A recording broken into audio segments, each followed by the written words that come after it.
Relationships are the catalyst to change. However, sometimes when we are going through that change, the people close to us are our biggest critics. So today we're going to unpack some of the ways that you personally can work through that change, stay on the right track, but still maintain those relationships. Stick with us. Welcome everybody. Welcome everybody. Welcome everybody. Welcome everybody. Welcome everybody. Welcome everybody. I am your host, John Espinosa. I am your host, John Espinosa, to the Leading Leaders podcast. Hey everyone, John here. Welcome to the Leading Leaders podcast. Last day in Austin, and I wanted to come out here. The deck out here is just beautiful. It's a beautiful morning and record a podcast for you all. And today we're going to talk about sometimes how the people who are inner circle, the closest to us, when we are going through a change or we've decided what day one looks like and we're in action step, and they turn to us and we're talking to them and they say, hey John, what do you know about starting a podcast? What made you do that? You get those questions and it automatically puts us on the defensive. And sometimes they don't mean to do it. It's not out of spite. It's not out of hate. They have a concern for our well-being, but they turn into our biggest critic. And I find that a lot of people struggle with this and they stop. They stop changing. They stop being innovative. They talk about that startup company or talk about taking a new position, or maybe it's changing a career field or a degree field. And they talk to that one person that they respect. Relationships are the catalyst to change. And when we are going through a change, we turn to the people close to us.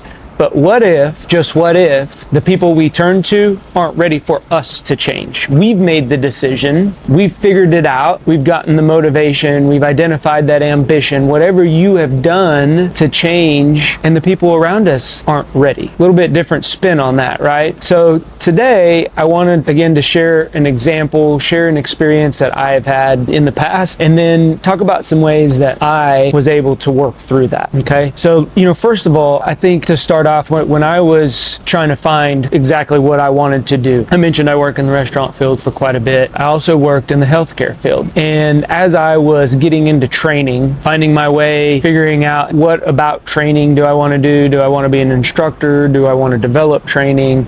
What does that look like? I applied for a position. It was a position, my dad worked for the company for quite some time, and one of his close friends said, hey, send him over, I'll interview him, see if I got a spot for him. And I'd grown up, we had picnics. That's back in the day when you had work picnics. I don't think we do that anymore now. It's virtual get-togethers, but we would go out on picnics and there would be these family events. You'd bring your family, you'd bring your kids, and these were your work colleagues. This individual specifically, I'd known, I had a lot of respect for. My dad respected him. So I said, why not? Let's take a chance, go and do that. So I went in, sat down for an interview, and we get done with the interview, and I'm like, man, I knocked this thing out of the park. This was a big change for me. I was coming out of the healthcare field, decided that medical school wasn't for me, and I was looking for a future career. So you're talking about whole career change. And we got done, and I'm sitting there and he said, John, he said, you're great, but you're too young. I can't put you in front of a classroom of older individuals because they won't respect you. And that stung, that hurt. Someone that I respected, somebody that my dad respected. And he told me that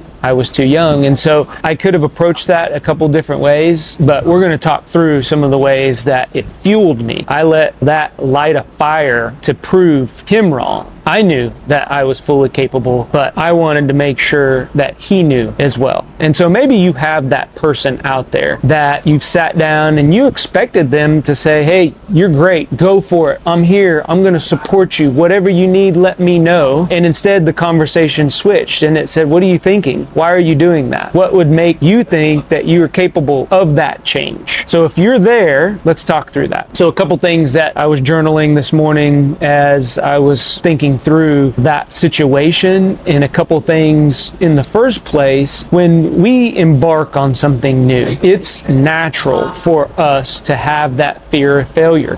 Nobody wants to fail. And so that imposter syndrome, are we good enough? Will we ever be good enough? And then we may even be in the change. We may start and things aren't moving as fast as we wanted them to go. And we start questioning ourselves. We start asking ourselves, is this really the right career change? That's where I was. After I heard that piece of feedback, I had already gone on a couple interviews, but I was like, am I too young? Did I make the wrong decision in the first place? Let's just go back. I'll work in the hospital. So that fear of failure is the first step. How personally did I get past that? I had to focus on my purpose. I had a young family. I had 2 young kids. Medical school was my goal. That was no longer an option. So now what was I going to do? I needed a career. I needed something that was going to provide for my family, whether that was a career in training or even a development job in training. So I had to focus on my why, my purpose of changing in the first place. And that was my family. And that's what drove me. Earlier I said it was the fire that he lit in me, but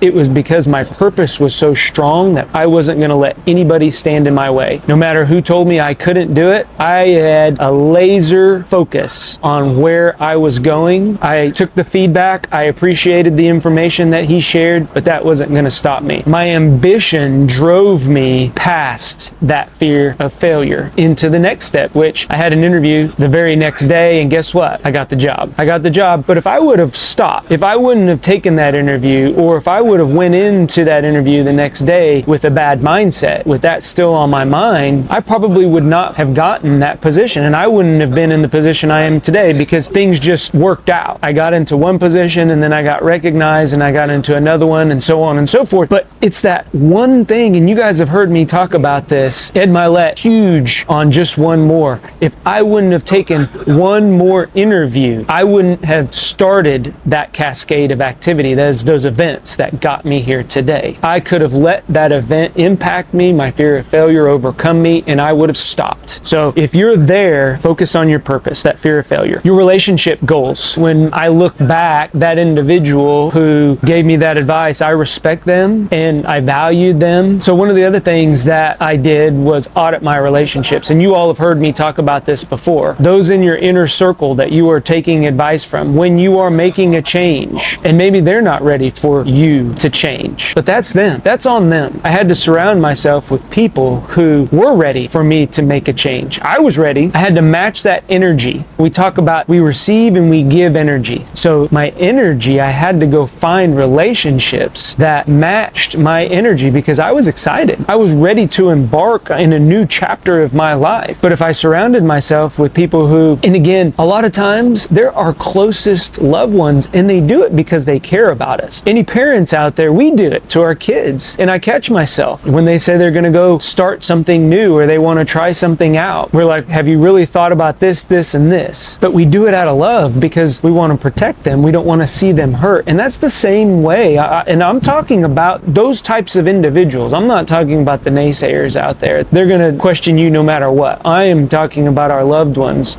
the ones in our inner circle that care deeply for us. They don't have to be family. They could be good friends, colleagues, best colleagues, close-knit people around us. So I had to audit my relationships. And it wasn't that I didn't respect him, but I had to distance myself from that relationship in my mindset, because if I would have been stuck on what he told me, again, I wouldn't have taken that next interview and I wouldn't be in the place I am today. So if you're going through that, who is around your inner circle? Doesn't mean that you have to cut ties, delete them off your phone, or stop them on the social media, right? Block them. It just means that you may have to pause on that relationship so that way your mindset is in the right place to continue on that path of change.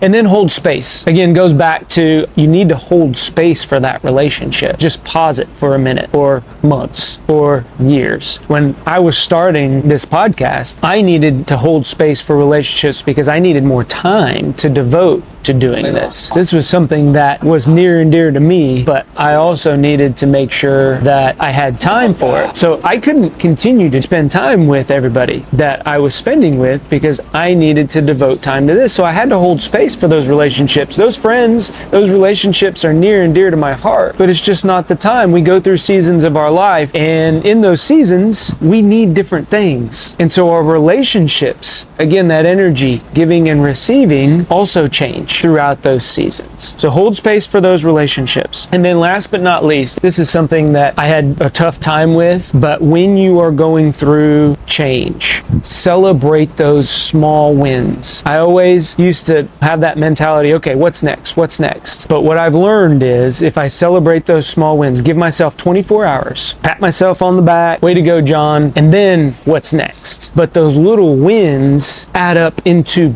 big goals. And if we don't stay present in that moment and recognize how far we've come, then we can't continue that momentum because we're just pushing and pushing and pushing, and you will burn out. So take that small win, celebrate it with the people who are matching your energy. Don't achieve a milestone and then go back into that same person. Imagine that with the job I got, I would have went back to that same individual that told me I was too young to be an instructor, and I got an instructor job. What do you think they would have said? They cared about me. They would have said, oh, well, you got to watch out for this, this, and this, right? There's that doubt creeping back in. I went and celebrated that win with my family, my wife, my friends that supported me. So when you do celebrate that win, make sure it's around the people who are giving you energy and matching that energy, because that is going to create motivation. It's going to fuel your ambition, and it's going to continue you on that path of change. So I hope today, one, the noise and all the distractions, it's absolutely gorgeous out here, but I hope that you at least took one takeaway from our conversation today, because in the end, it's you who are changing.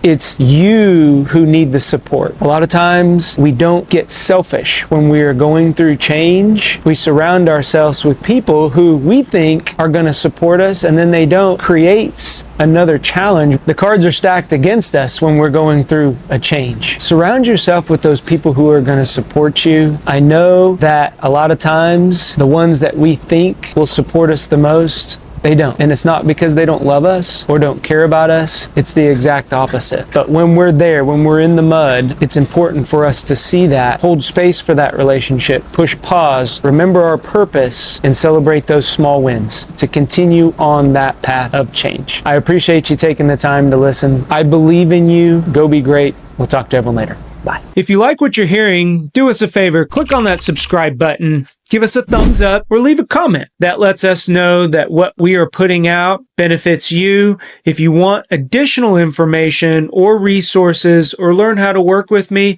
head on over to thejohnespinosa.com, because when we become better versions of ourselves, it helps us get others to where they're going. Go be great. Talk to everyone later.